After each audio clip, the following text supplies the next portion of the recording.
में बहुत बार पूछ चुके हैं क्या हुआ क्या किसी के पास है नहीं, लेकिन इलाज हो जाए तो अभी देखा जाए भाजपा के बहुत सारे वरिष्ठ नेता आ गए, उन्होंने बात कर आपको लगा इलाज तो हो जाएगा। तो फिर नज़र फिर भी हम लोग रखे थे कि क्या हो रहा है क्या नहीं हो रहा, पर लगा इलाज हो रहा है चलो अच्छी बात है। कल मालूम पड़ा कि इलाज नहीं हुआ अच्छे ढंग से, और फिर एक साथी का फोन भी आया यहाँ से पर्दा नीचे आ गया, ब्लड भी जम गया हुआ है, सर यहाँ पे चकनाचूर हो गया है। तो डॉक्टरों ने, जो सीनियर डॉक्टर थे, उन्होंने हमको दवा दी खाने के लिए और डाल दिया और बोले कि 15-20 दिन बाद आइए, उसके बाद ही आपका इलाज होगा। तो क्या नहीं कहते जब तक आँखों का पढ़ने का साफ नहीं होगा तब तक का कुछ कर नहीं पाएंगे। भैया हम लोग वहाँ काफ़ी देर तक खड़े रहे, कोई पूरे नहीं हुआ था। वहाँ से क्या हुआ था, हाईलाइट में ये हुआ था, पहले तो इधर उधर फ्रैक्चर में टहला रहे थे, काफ़ी बात आप कराई गई तो उन्होंने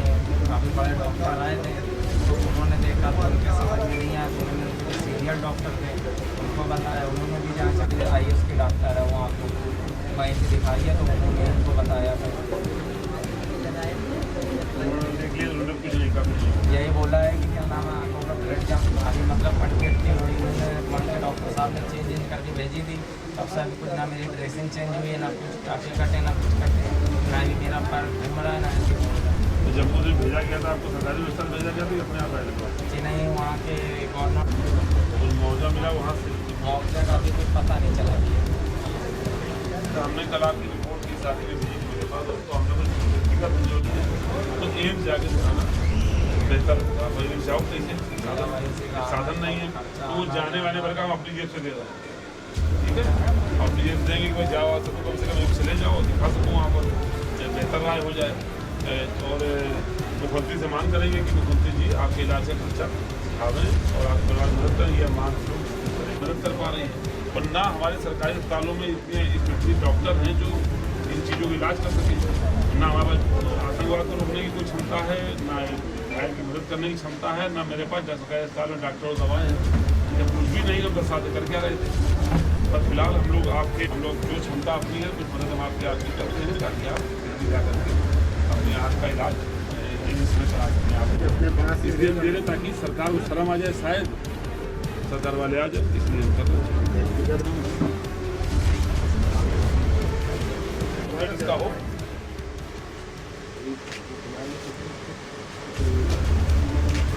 इलाज के बारे में दिल्ली जाना पड़ेगा, दिल्ली आने जाने वाले खर्चा हमें करते नहीं, इसलिए हम दे रहे ताकि सरकार को शर्म आ जाए, शायद सरकार वाले आ जाए, इसलिए हम कर रहे। मेरा नाम दिनेश गुप्ता है, मैं भैया सिरसा माउंट क्षेत्र वार्ड 5 का जवान नगर का निवासी हूँ।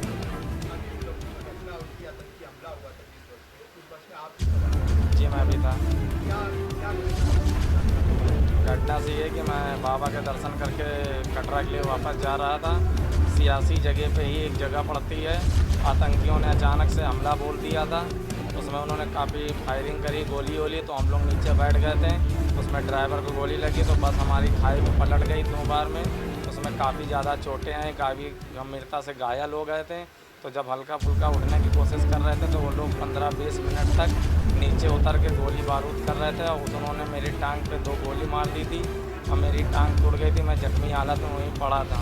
और मेरे सबसे ज़्यादा सिर में चोट आई है, मेरे आँखों का पर्दा फट गया है, मुझे एक आँख से कुछ दिखाई नहीं दे रहा है। जम्मू के हॉस्पिटल में मैं एडमिट था, उन्होंने मुझको 7 दिन एडमिट किया था, 9वें-10वें दिन छोड़ दिया है, बोला कि बाकी का इलाज आगे से कराइए, और मेरी आँख में बहुत तकलीफ और दिक्कत है, मैं देख नहीं पा रहा हूँ, और मुझको वहाँ से जम्मू से कानपुर भेज दिया गया। हाईलाइट से थोड़ा बहुत इलाज हुआ, उन्होंने वहाँ से लखनऊ रेफर कर दिया था, और लखनऊ में बोला कि क्या नाम है, इनके आँखों का पर्दा फट गया है,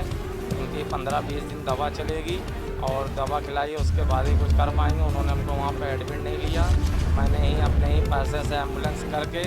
घर पे आया हूँ, और मेरे पास पैसे ऐसे थे नहीं कुछ भी, मैं खाने पीने के मोहताज पड़ा हूँ। मैं सरकार से यही चाहता हूँ कि यहाँ की गवर्नमेंट से कि मेरा अच्छे से अच्छा और बढ़िया से बढ़िया किसी बड़े डॉक्टर को दिखा के इलाज करा करके हमको ठीक कर दें, और मेरे घर में कोई करने खाने वाला नहीं है, मेरे पास पैसा कौड़ी नहीं है, मेरे घर में राशन पानी नहीं है। मुझको सरकार से यही विनती है कि मेरा पूरा खर्च दे करके मेरा अच्छे से पूरा इलाज करा दें, मैं जैसा था वैसा ठीक कर दें। मुझको बड़े से बड़े डॉक्टर से दिखा के मेरी आँख से दिखाई नहीं दे रहा, मैं सरकार से हाथ जोड़कर यही विनती चाहता हूँ।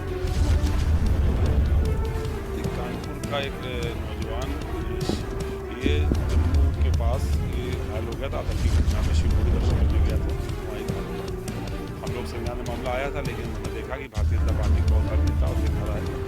सांत्वना दी, उसकी मदद करने का फैसला किया। उन्होंने सरकारी अस्पताल जो हाईलाइट है हमारा सबसे अच्छा अस्पताल, वहाँ भेजा भी, पर फिर मालूम पड़ा कि हाईलाइट में उसका इलाज ना हो करके उसको लखनऊ रिफर कर दिया।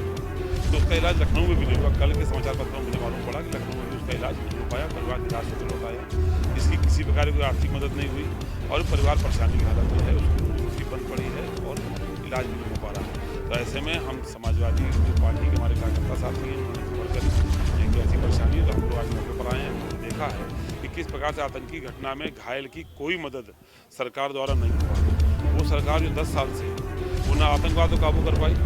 ना आतंकी घटनाओं में घायलों की मदद कर पा रही, ना हम अपने कानपुर से लेकर लखनऊ तक इलाज की कोई ऐसी व्यवस्था विकसित कर पा रहे हैं जिसमें ऐसे पीड़ित की, ऐसे घायल की हम लोग सरकारी सिस्टम पर मदद भी करा पाएँ। इसलिए हमने आज आकर के परिवार को सांत्वना दी है समाजवादी पार्टी की ओर से, और अपने व्यक्तिगत तनख्वाह वाले खाते से उसको 20,000 रुपये की चेक दी है, ताकि वो परिवार उस पैसे से दिल्ली जा सके और दिल्ली जाके एम्स के डॉक्टरों को दिखा करके अपना आगे इलाज सुनिश्चित कर सके। और ये भरोसा भी दिलाया है कि समाजवादी पार्टी तकलीफ में उनके साथ खड़ी है, आगे भी इलाज में जो मदद जरूरत पड़ेगी वो मदद हम लोग करने का हर संभव प्रयास करें। आज के इस मौके पर लेकिन हम ये जानना चाहते हैं कहाँ है उत्तर प्रदेश के स्वास्थ्य मंत्री, जिनका दूसरे दलों के नेताओं को शामिल करने पर तो जोर रहता है, लेकिन कानपुर और मेडिकल लखनऊ के जैसे मेडिकल कॉलेजों में डॉक्टर अच्छे शामिल कर सकें, इस पे उनका जोर नहीं रहता। कम से कम वो राजनीति से निकल करके, कई महीने हो गए हैं, चुनाव बीते भी 1 महीना हो गया, आप निकल के अपने अस्पतालों की ये असलियत तो जांच लें कि आतंकी हमले में घायल व्यक्ति का भी इलाज उनके मेडिकल कॉलेज नहीं कर पा रहे हैं। इसका संज्ञान में स्वास्थ्य